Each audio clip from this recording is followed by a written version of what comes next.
Good evening, everybody, and it's another session, live session with one of our prominent speaker, Mr. Bhaskar Sitholey.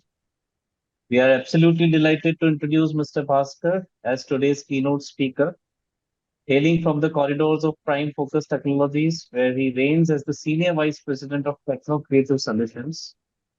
Bhaskar isn't just about groundbreaking strategies and crunching impressive numbers. Well, he is a kaleidoscope of passions. When not orchestrating the delivery of 1.5 lakh audio video assets monthly or pioneering the realm of techno creative marvels, Bhaskar is likely to be found with a camera in hand. In fact, I saw his photograph with the camera only, capturing life's unscripted moments or pounding the pavements, marathon style, proving his endurance isn't just for the boardrooms. A voracious reader to boot, he devours books with the same fervor he applies to his solo travels to his less trodden parts of the world. Bhaskar's life is a testament to the fact that one can indeed paint outside the professional lines and create a vibrant, quirky masterpiece. Buckle up for an enlightening ride through the insights of a man who not only dreams big but also lives even bigger. So, Bhaskar, the podium is all yours. Thank you very much, Ankit, and thank you, Preeti. Good evening, and thank you to everyone. Um, Before I begin, and I've already said thank you twice, allow me to thank you once more. So thank you for accommodating my request and my work travel schedule and agreeing to do this event on a Thursday instead of a Friday. And if there are any one of you who are secretly happy that I'm not going to be boring you on the start of a or in the middle of the long weekend, then I'll secretly accept your thanks to me as well.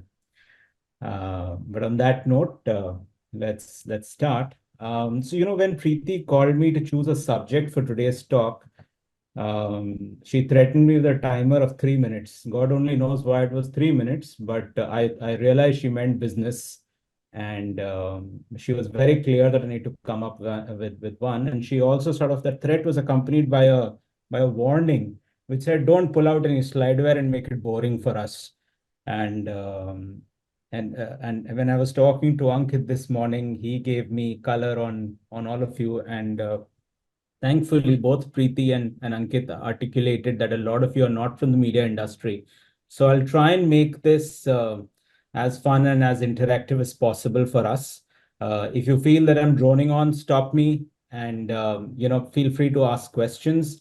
I do realize it's easier done in a physical forum, and it's a little more complicated in an online forum. So feel free to pose your questions. Maybe Ankit or Preeti, one of you could sort of hint at me if I need to stop and maybe take on a question. I'd be happy to do that. I'll try and keep my talk part of it short, so I can maybe and give more examples. I'll be completely open to any questions that you have, and I'll try and sort of give whatever color that you want to this conversation. So on that note, let's talk about the evolving landscape of the creative industry and how the world of creative services which has traditionally been the domain of art purists, whatever their the form of their art, how has it evolved to be a technology-enabled creative solutions world? So before we begin, there's a little bit about me. I know Ankit has very kindly given a fabulous introduction. So, but I want to give a professional background to myself so it becomes a little more relatable. I've now been working in the media industry for almost 2.5 decades. So I started out as a freelance journalist in the print space, and then at the height of the dot-com bubble, I moved to the other side. When that burst, so did my job, and I then moved to the audiovisual side of storytelling, and I remained there where I remained till date. I was heading content and business for a company called MediTech, and now it's been 10 years since I've been working with Prime Focus. I have sort of resolutely stuck to be in a space where I'm able to be genre and platform agnostic with the kind of content that we create. And as we talk about various things today, I'm hopeful that that experience will come in handy. I work with Prime Focus, which is one of the world's largest integrated media services company in the world. And the interesting thing about Prime Focus is that it competes and provides services in all aspects of the content supply chain business. So from executing Hollywood level visual effects and winning 8 Academy Awards, the last of which was for Oppenheimer in the recently concluded Academy Awards.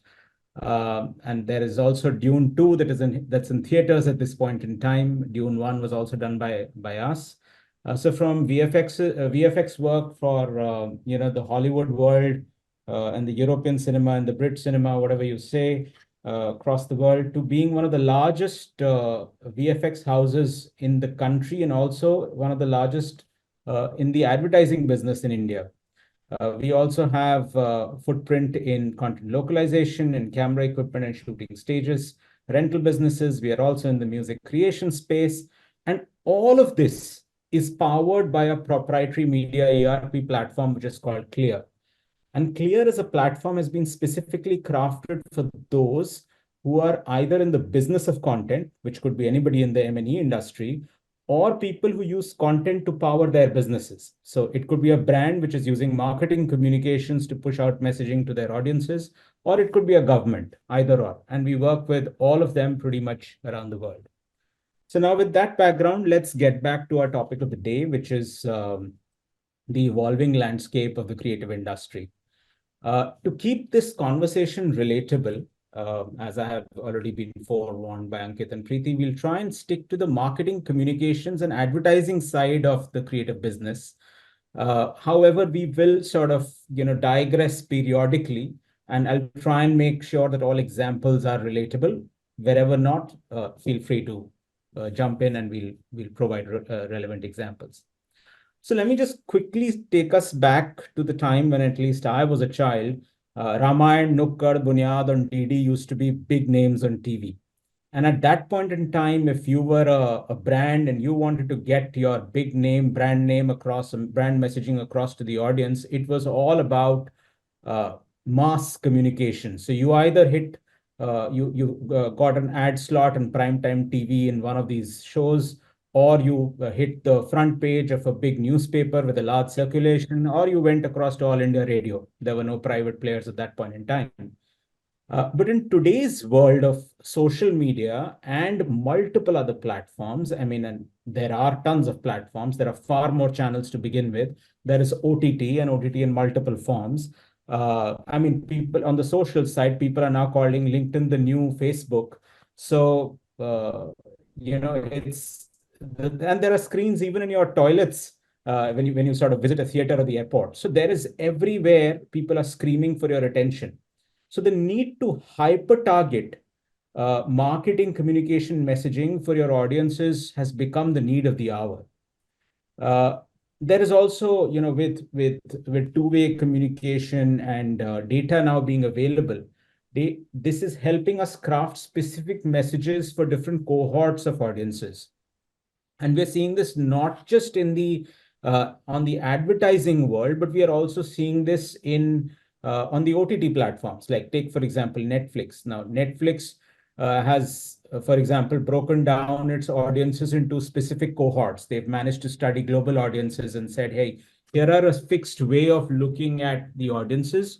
It's not just about gender or age group. It's also about viewing preferences. So depending on what your viewing preferences, you would be served up a different playlist recommendation by Netflix. And it doesn't just end there. The beauty is that depending on your content consumption preferences, even the thumbnail would be different. You could try this at home. You have an account of, say, Netflix, and you make different profiles and maybe get somebody in your family to watch it, and you'll notice that the same show or movie will have a different thumbnail for another profile. All of this is being done to hyper target to get you to spend more time on the platform. Advertising is no different. It's exactly the same.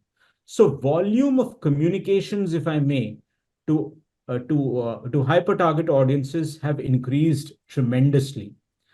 And add to this complexity is the problem of velocity. Very recently, we were talking I was talking to the CMO of a major Indian brand who also happens to be our customer.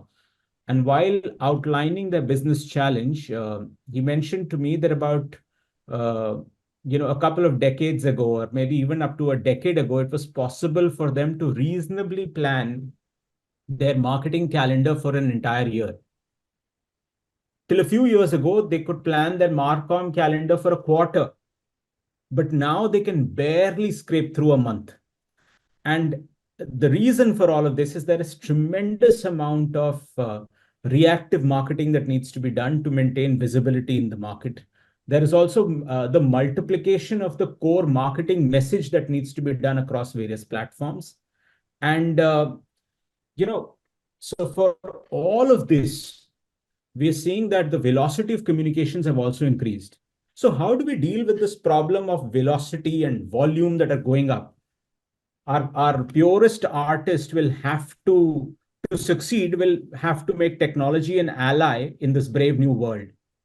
Now, if we sort of look at this kind of a scenario, we have to ensure, or we have to talk about how customers, which are people like you who are working in different parts of the world and in different companies and different industries, all of you need marketing communications to get your messaging across to different customers.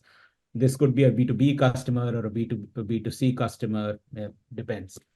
But you would rely on companies like ours to provide you with that or arm you with all of the messaging that I spoke about, and in time to sort of address the needs that you have. Now, let me give you some examples and see how this is done.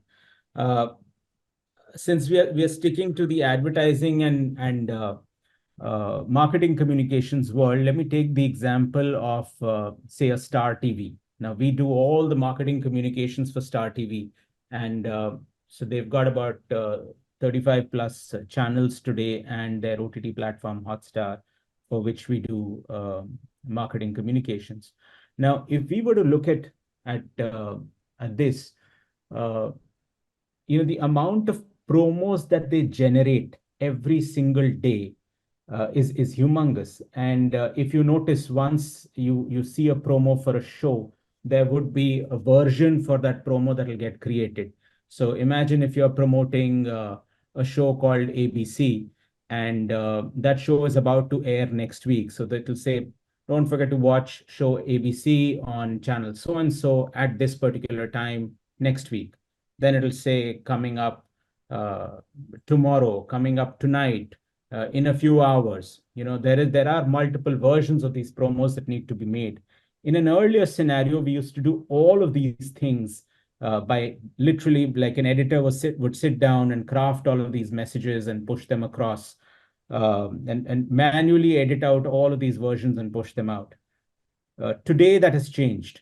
We don't do them manually anymore. We do all of them using AI. We execute all of these versions using technology. So you create the master promo, you fill in whatever you want in terms of how many versions you want, and in literally 1/10 of the time, all of those versions are done and dusted and delivered to the intended for the intended use case. Now, this is helping us save tremendous time of an editor who could then be better utilized to craft a better story for that promo. Now let's step back and look at another world. Can content creation itself be helped by technology? It's for those of us who've been sort of sitting on YouTube and seeing videos over there. You must have seen some advertising pop up wherever it is that, if you want to use Excel, use Learn AI, Chat GPT, etc., etc. In the M&E industry, it's more audiovisual based, so it's a little more complicated. But I'll give you some interesting use cases on how we are using AI.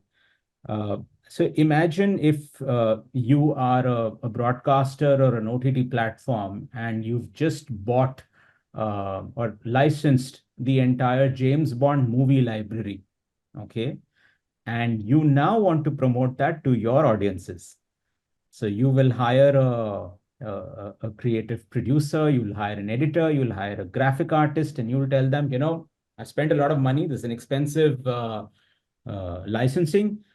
Please ensure, I'm going to be playing out like two movies every week, and let's ensure that we get a bang for the buck, and we have enough advertisers on this uh, on our channel or on OTT platform or coming in and watching this. So they're hard at work to execute this, uh, but they're going to take a humongous amount of time to create these promos. Let's understand why. There are about 30 plus movies in the James Bond franchise. Let's take a simple math that each movie is about 2 hours long, so that's about 120 minutes per movie.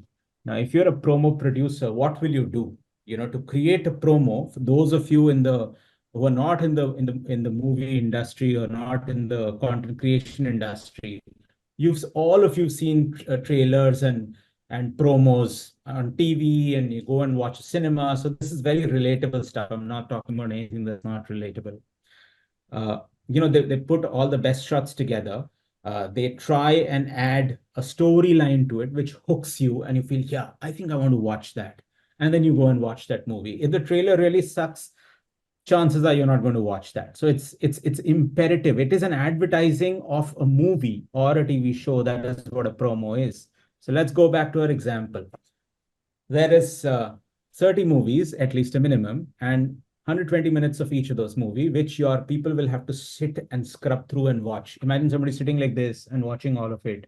And once they've seen all of it, they will sort of come together and huddle and say, okay, I think there is a traditional action angle that we can take, but we can't just promote one part of it. We should also do a romance side of it. Maybe we can do something which is related to guns, and we can do something with explosions. And then they present these ideas to their boss, and the boss says, I've seen all of them. Rubbish. Give me some new ideas. So then they go back again. Then they put their hands on the chins and think again. And then they come up with a new idea, and some wacky idea that they come up with. And then they present it to their boss. And the boss says, okay, let's give this a try. Okay, try is it where it ends. It's very real in the creative industry. देखते हैं. So, what do we do now? We go back to our timeline, and our producer and editor start watching the content again. They could play it back in twice the speed because they watched it once, and they select shots that are interesting. Okay, to make it easy, let's take say wherever let's imagine it's a promo where they're going to be using that iconic line which says shaken not stirred. Okay, and let's imagine that every time he says shaken not stirred, Bond wants to sort of settle his tie or something like that, or straighten his jacket. So now they've got to watch all of that again, because there's no chance they can remember the specific moment, to find it on those timelines, and maybe they'll find 10, 20 shots that they can get it over there and start doing the edit. They finish the edit, they take it to their boss and show it, say, maza nahi aaya. Can we have another one? And this time, can you do something where, the lady who plays the Bond girl is also somewhere in the frame, and it can be more interesting. Now, what do these people do? You have to go back to the timeline and start scrubbing, and they can now this time choose to play it at 3x the speed and find those shots. Imagine the quantum of time wasted to get your wares across, to get that final advertising ready. And by the way, you can't start your promo making till the time you've not licensed that content. So you've got assets that are not being sweated, not going out into the market and earning you revenue. You're still making marketing content over here. We solve this problem with AI. Okay, this is one of the proprietary tools that we've developed for ourselves over here. You feed all of these movies into the AI engine. Okay, and it takes about less than 50% of real time. So if your editors are coming in the next day, and the creative team is coming in the next day to watch this, you literally ingest this content at night. By the time they come in the morning, everything is done. AI has sort of created humongous amounts of metadata.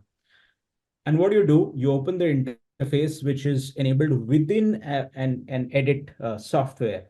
As editors, we use things like uh, Adobe Premiere Pro or DaVinci Resolve, any of those platforms to edit.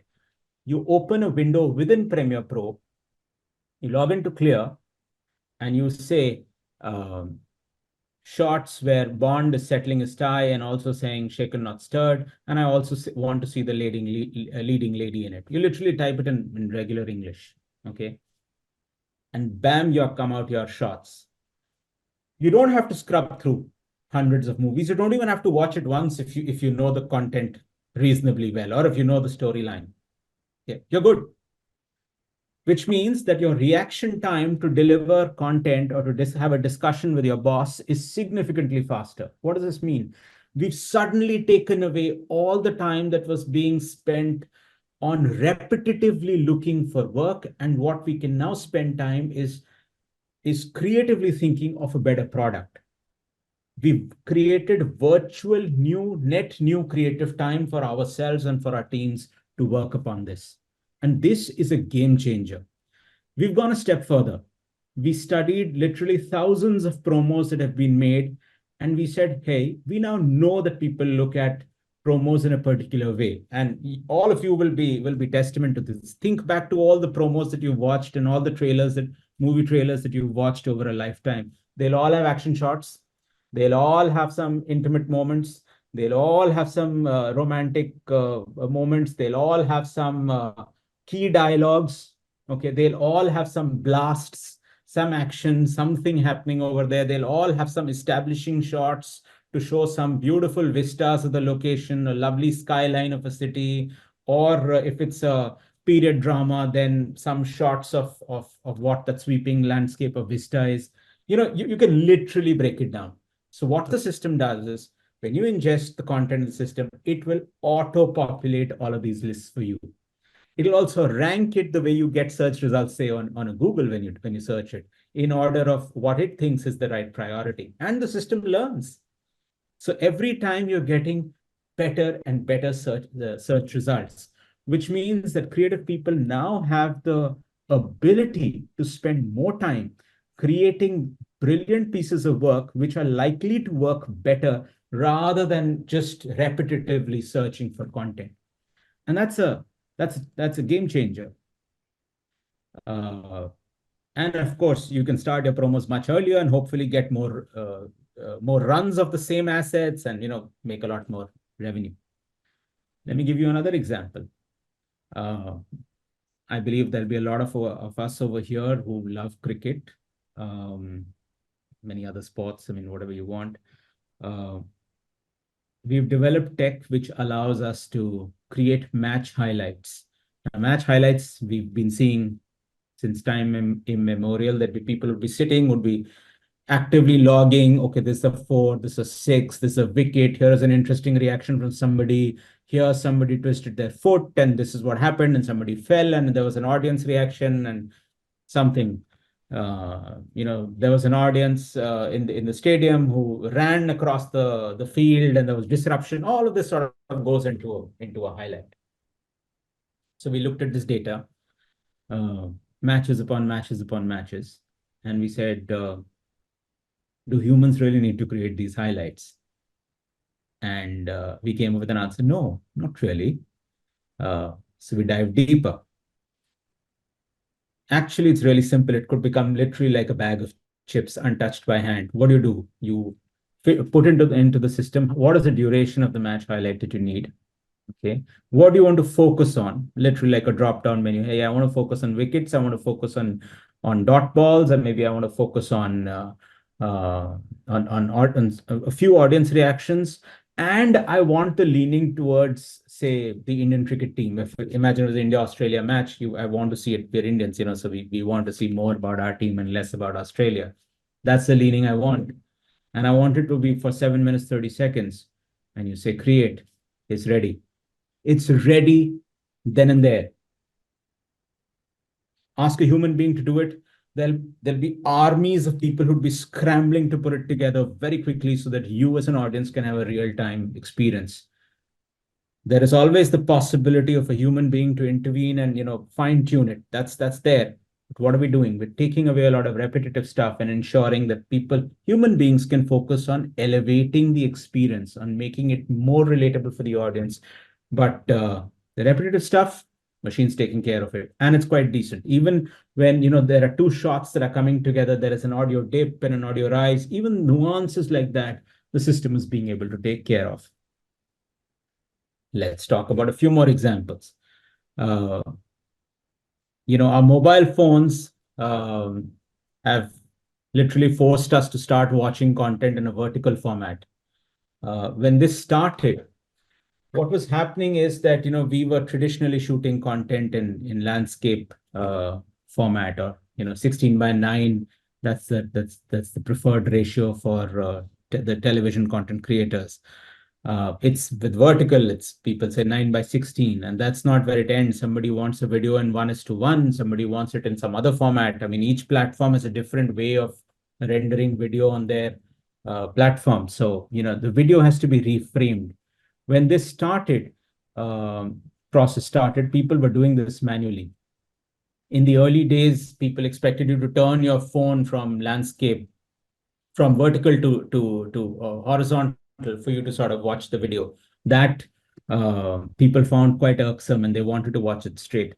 So it it led to some thought processes, and finally human beings swung into action, and they started making these edits on the edit machine. So it's a tedious process, mind you. Why? Because when you're shooting content, now watch me, if when I'm sitting here in this window, I'm sitting in the middle of the frame. But imagine if I were to be sitting over here on one side and talking to somebody here, okay? And when you're watching a vertical piece, if you just cut it as is, you will only get the whiteboard in the background and maybe some part of the TV. You may miss the person who's here, or you might get a cut face. My face is cut and the other person's face is cut. So it means that you need to constantly pan and scan the content in such a way that that there is a flow of the conversation that you can capture in the vertical video. Now, this required a human being to intervene and do a good job of this edit, because the video has not been shot keeping in mind that's going to be vertical. And let's add some more complexity to it. What if this were an action scene?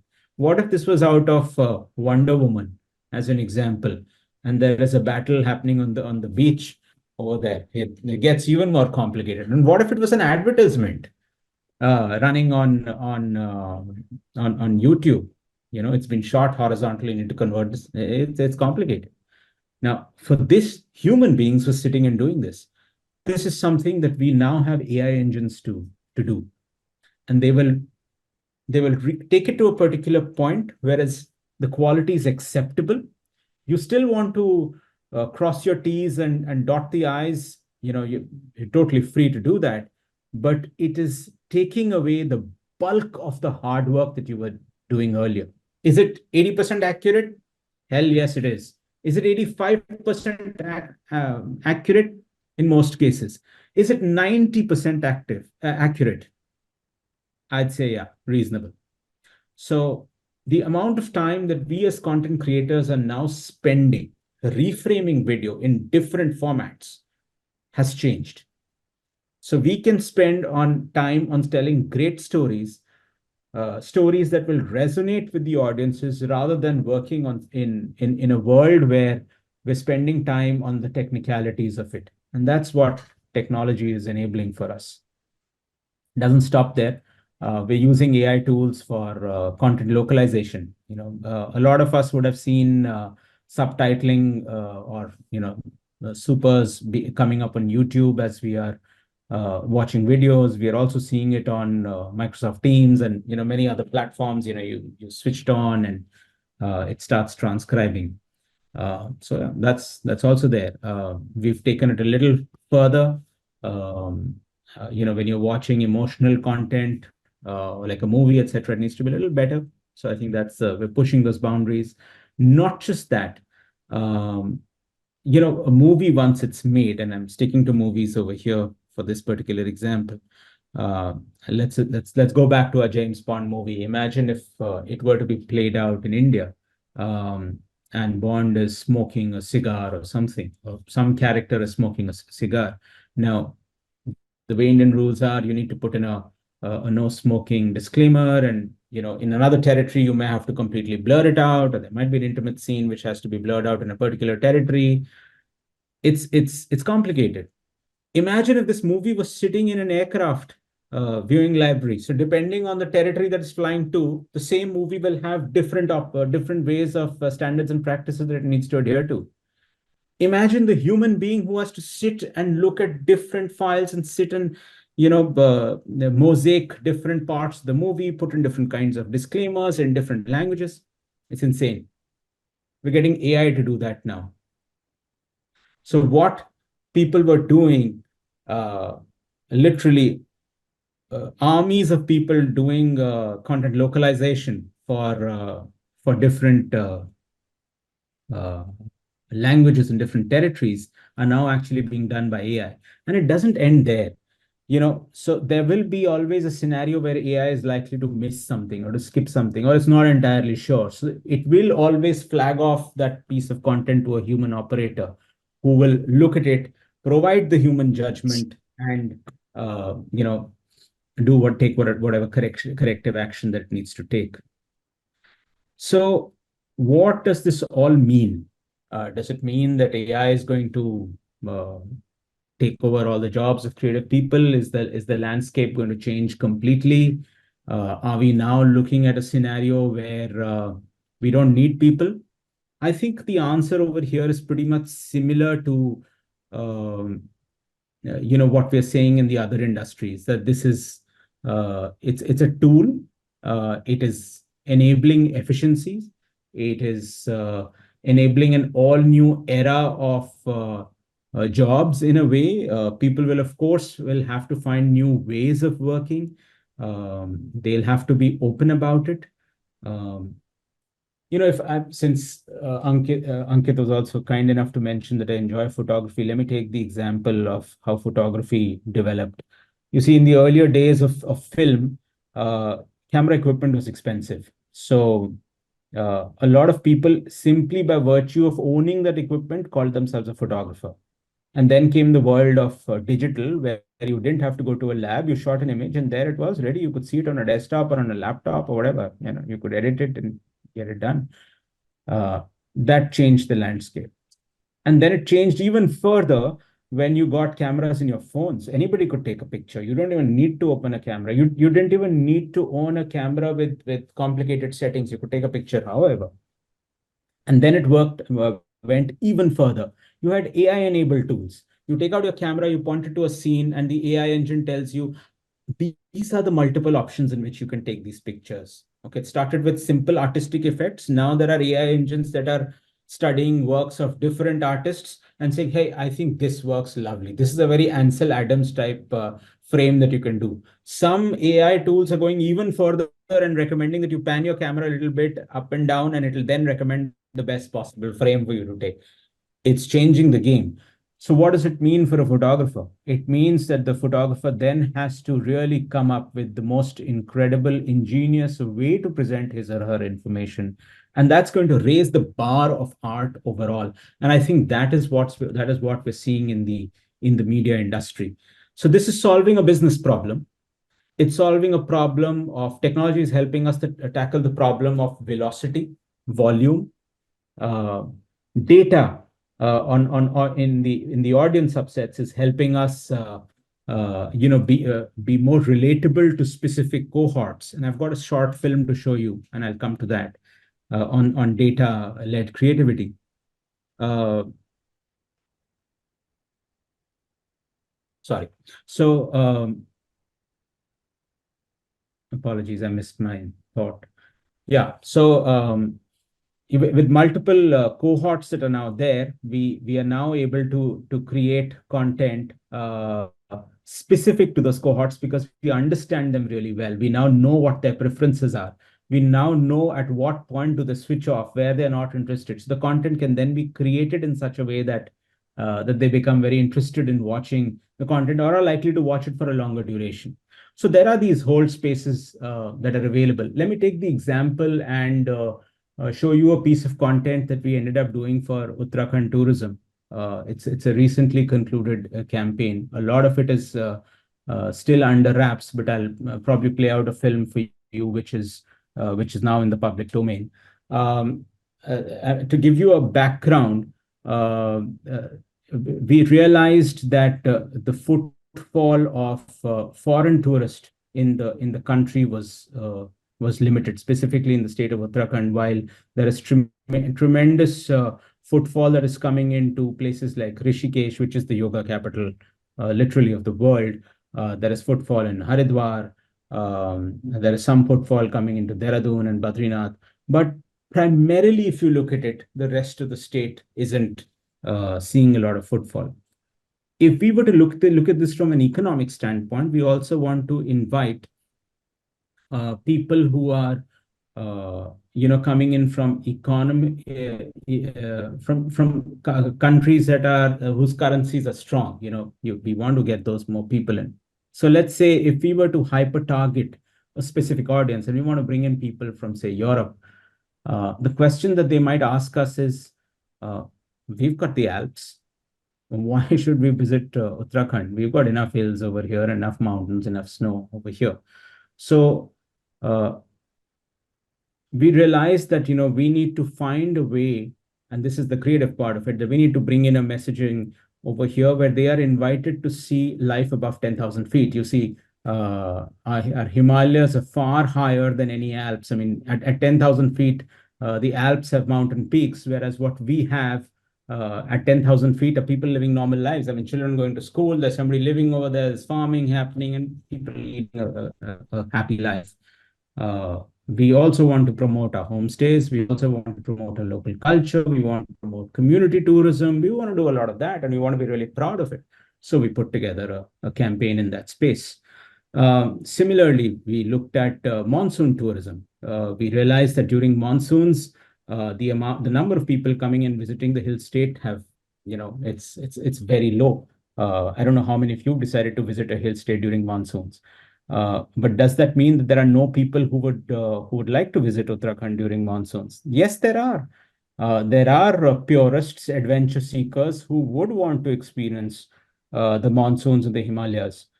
Can we hyper-target those people? Yes, we can. There are people who love clouds. The people who are who of a certain age bracket who've maybe reached a midlife crisis, and all of this backed by data, by the way, who want to experience life on the mountains.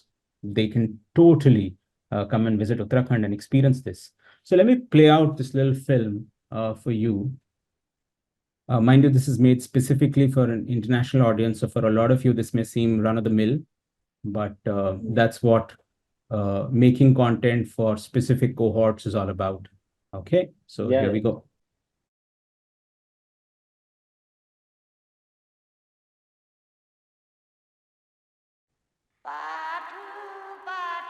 Can you hear it? Now audible. Now audible.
So interestingly, everything that's been picked up over here has not been chosen because it looked pretty beautiful. Everything is being backed by data over here.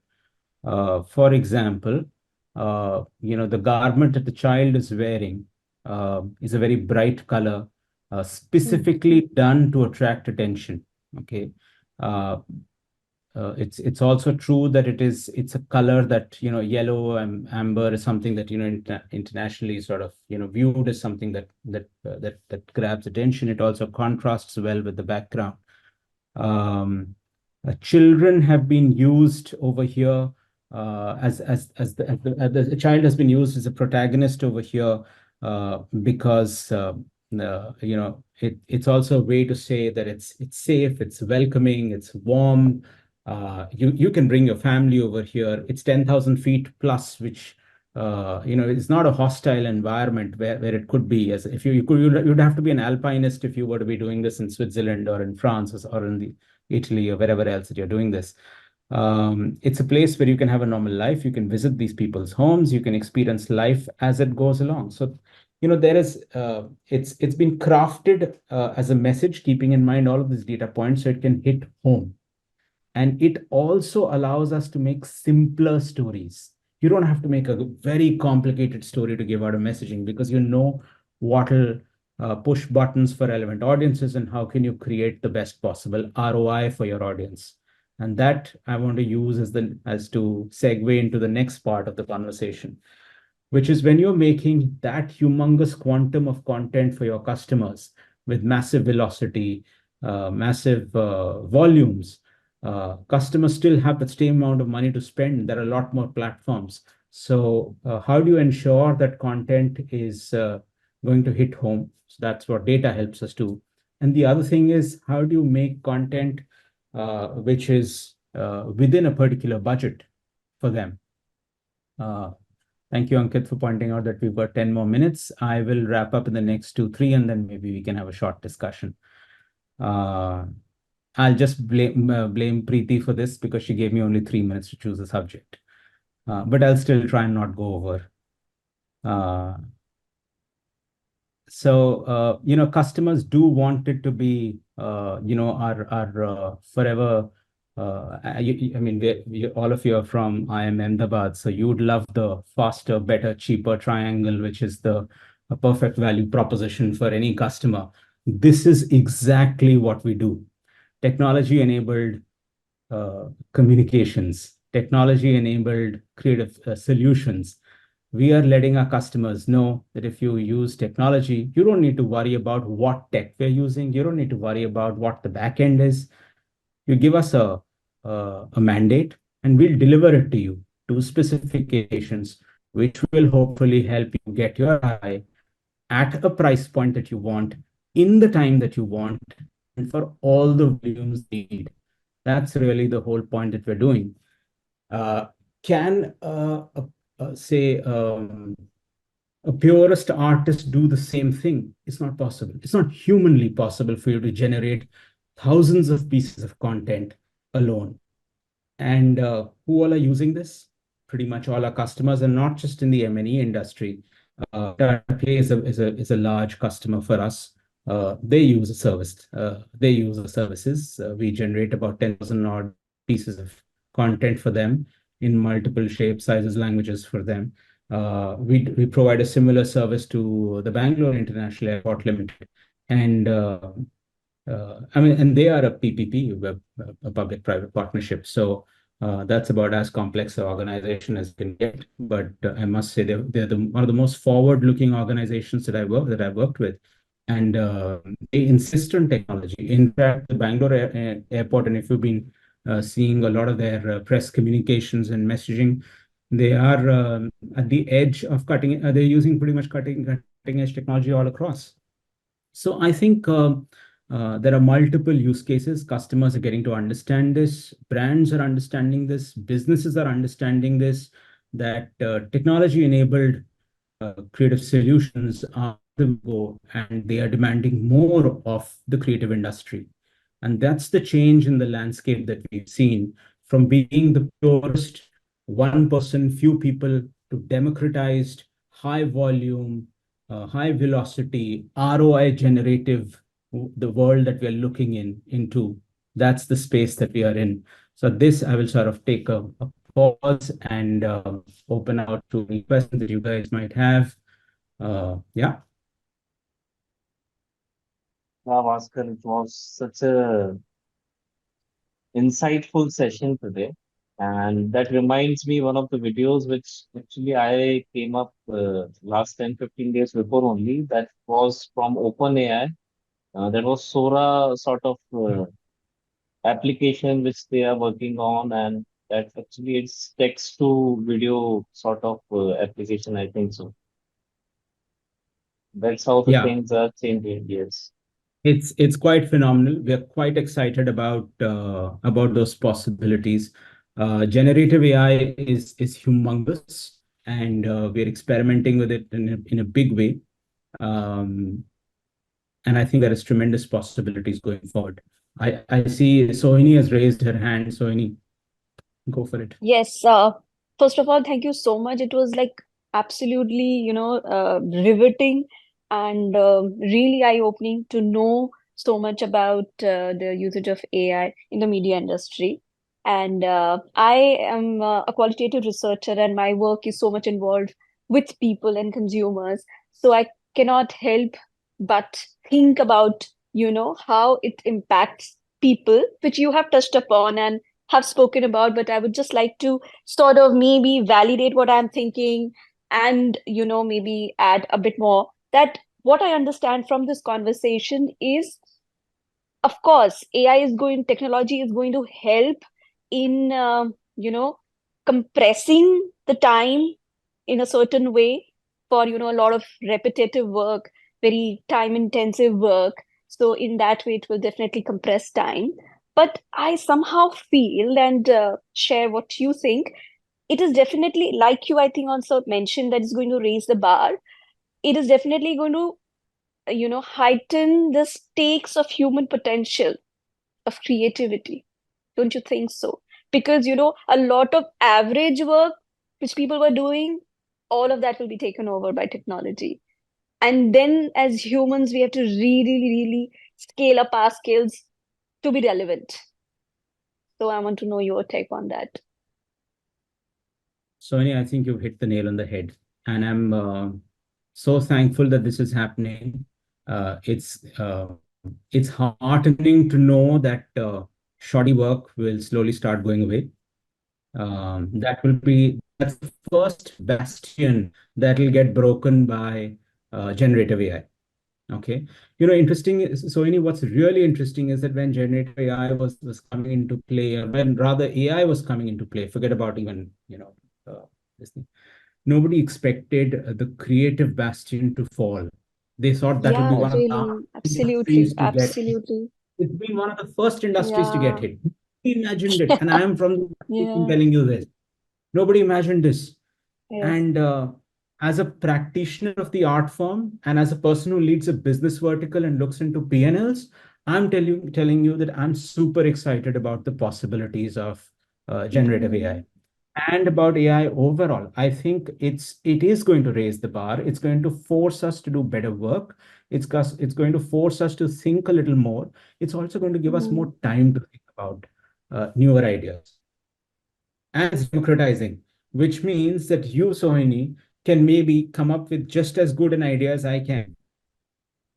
Today, you can take Hmm. your phone, Android, iOS, pick your choice and take a picture. And while I might say I enjoy photography, but your picture could be better than mine, and you could take it with your cell phone, with the AI-enabled stuff.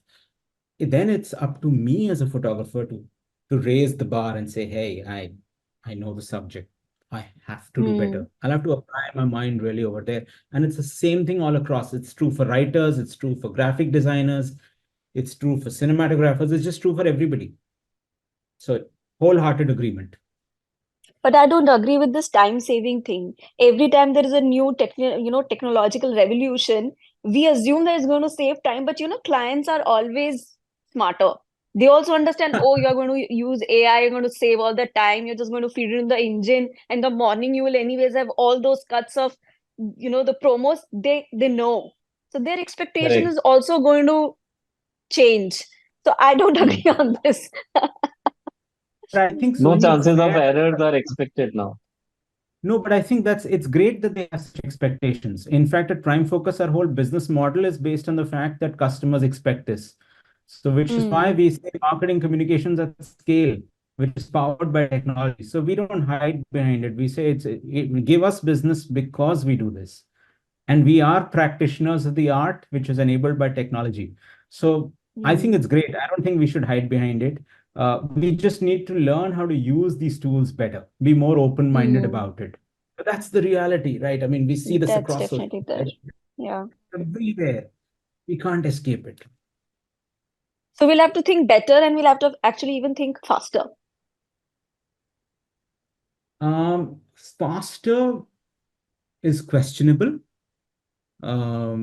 Better, definitely yes. Why I'm saying this Faster is, will say, for eventually. instance, right now, going back to your use case of cutting promos, you knew there are certain members in the team who are going to take some time to view all these films, and there is a whole mental process that you have to go through it. And so, within that, you have some ideation time. Now, because that damn AI engine is going to do that for you, so where you were probably just thinking about one promo in a day, you could be thinking about three, That's very true. That's isn't it? absolutely true. But at the same time, it is giving you the time to do that which wasn't available earlier. So it's actually it's not you don't have time anymore. You still have the time. It's just that Mm-hmm. the time has been created, virtual time has been created for you in that space. So let's assume that there is a work of about 8 hours, which you would have spent scrubbing through content. Now the Yeah. system generated on minute one.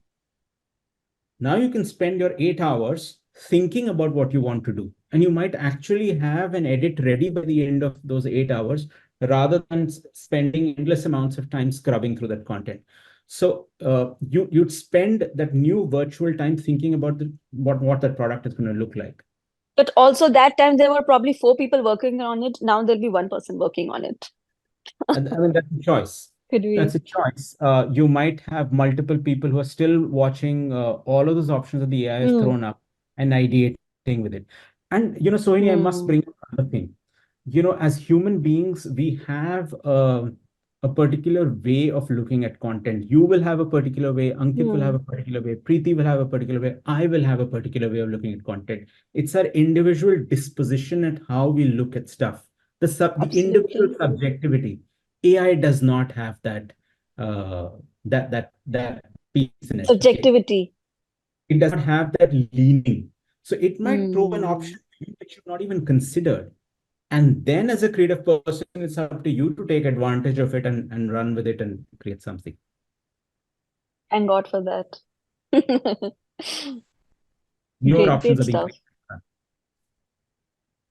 created. Guys, I Yes, think yes. any question more? Yeah, Tapan, please go ahead. Hello, Mr. Bhaskar.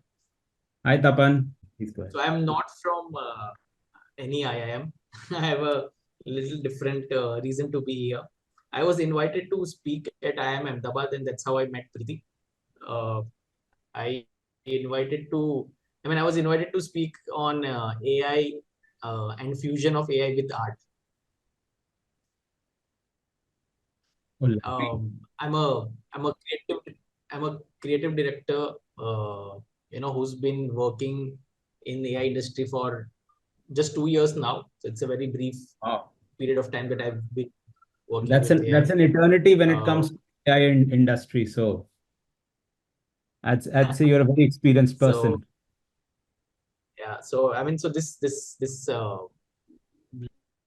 this talk by you was a very very helpful 1 hour for me, and I think for everyone. And Preeti was very generous to invite me to this platform. So thank you so much to Preeti and Mr. Bhaskar both, and for everyone to accommodate me in your circle. And it was a wonderful, wonderful talk. Uh, I my question is if you can discuss a little bit on how Prime Focus navigates the ethical consideration of using AI particularly in relation to intellectual property, authorship, and maybe if you can share that how you initiate. I mean, how any initiative that is aiming to prepare your staff and your team for the AI future. I'm glad you asked the ethical question, Tapan. I think it's a very important question.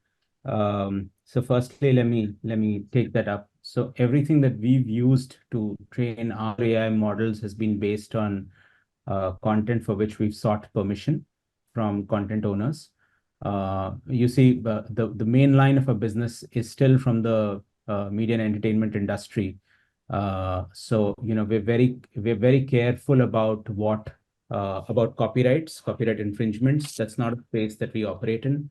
We are also TPN certified as a service provider. TPN stands for Trusted Partner Network, which means that we deal a lot with unreleased content. In fact, some of the world's biggest grossing movies go through our systems. So it's something that we take very, very seriously. So every AI engine that we train is trained on content for which we've explicitly sought permissions. That's the first part of it. The second part of your question, if I'm not mistaken, was about how are we training our people to use AI? Am I correct? Absolutely, absolutely. Okay. So, because technology is integrated within our DNA, Prime Focus has about 600 software engineers on its roles, based in Bangalore and Bombay. We work very closely with each other to both develop technologies and also implement them. And in a lot of cases, these technologies are first tested internally with the creative teams before we take them to market. So exposure to the internal teams comes first, and then they go out to customers. We also use technology in a way where it's provided as a service to the customer. So they could either just buy technology or they could use our service. Either way, it's available to them. So if it's something which is being provided as a solution where we just need to deliver the output, in that case, our teams are trained on how to use it and deliver the output, in which case it's not a headache of the customer. If the technology is just being bought as a standalone product by the customer, then we train them on how to use the product. But you know how UI UX is these days, it's fairly user friendly and you don't have a challenge. So the learning curve isn't steep. I mean, spend a day with it and you're comfortable to move with it. Got it. No, I think I have my answer. Thank you. Thank you so much. My reason for asking is whenever we are working with a client, the first question we are asked is, what about the ownership? What about the indemnity? Who's going to bear the indemnity if things go south? What about the platform you're using and everything? I mean, that the data that they are procuring to train their machine, and all these questions we are always bombarded with whenever we ask. I mean, whenever we work. My last project was with EY, Ernst and Young, where I created 29 images for their generative AI report, which was released last month. So we had a 1.5 month long discussion just on this, and somehow I think somehow I could convince them, and then we finally had a project. But still, there are so many things that are unanswered when it comes to ownership and IP and all this legal stuff about generative AI. So that's why I just want. Regulatory authorities are working on it. I think everybody around the world is grappling with this with the ethics issues of AI and what kind of regulations are going to come into play. I think we're going to see that come to light and be debated in various circles and forums going forward. Tapan, I think the problem that you referred to is a bigger challenge for more generative AI models that we are seeing. We are a more purpose-built AI engine made specifically for an industry and a specific use case.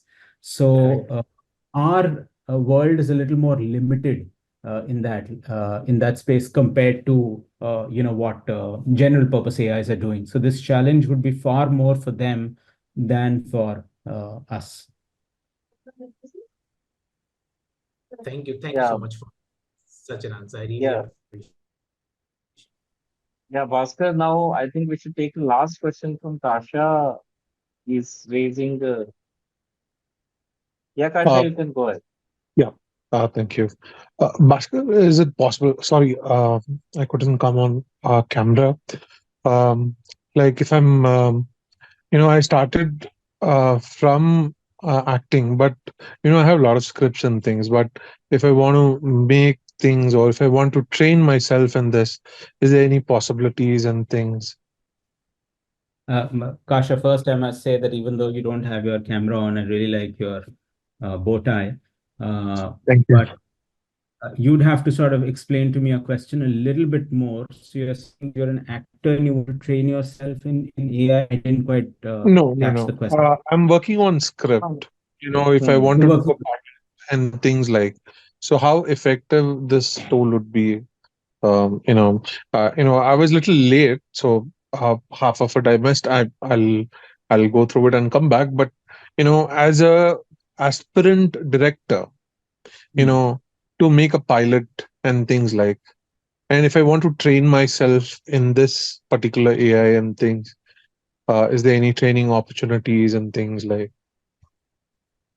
I think the answer to this is that there are a lot of open software, open learning platforms that are available. I mean, you could try Skillshare as an example, or Coursera. There are tons of courses available on how to use AI tools. I believe some AI service providers also provide their own courses. You could look them up. They're a very good starting point to understand how AI functions and how it can help you. Being a script writer, I think it's going to be quite interesting for you.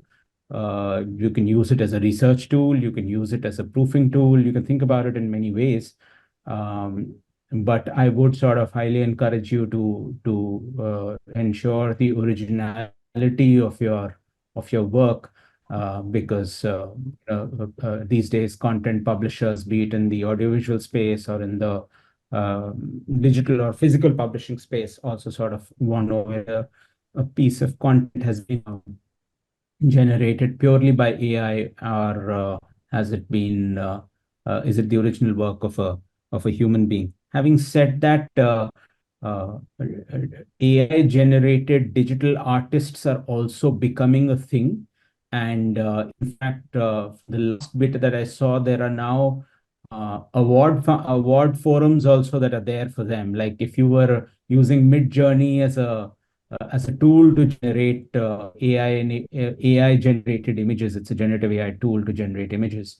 I believe there are also some forums where you submit your artwork that you've created using AI, and submit it for awards and peer reviews as well.